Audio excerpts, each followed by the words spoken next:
You ask Tiger to solve. This deals with linear equations with one unknown. The final result is q equals -4. Let's solve it step by step. Group all q terms on the left side of the equation. Subtract 7q from both sides. Simplify the arithmetic.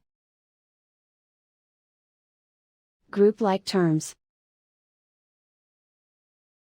Simplify the arithmetic.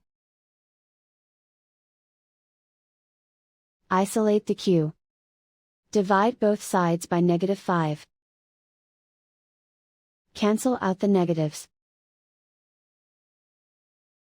Simplify the fraction.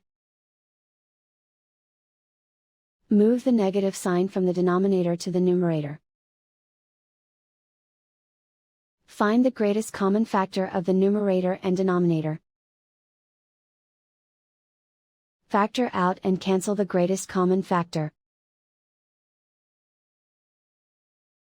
And so the final result is q equals -4.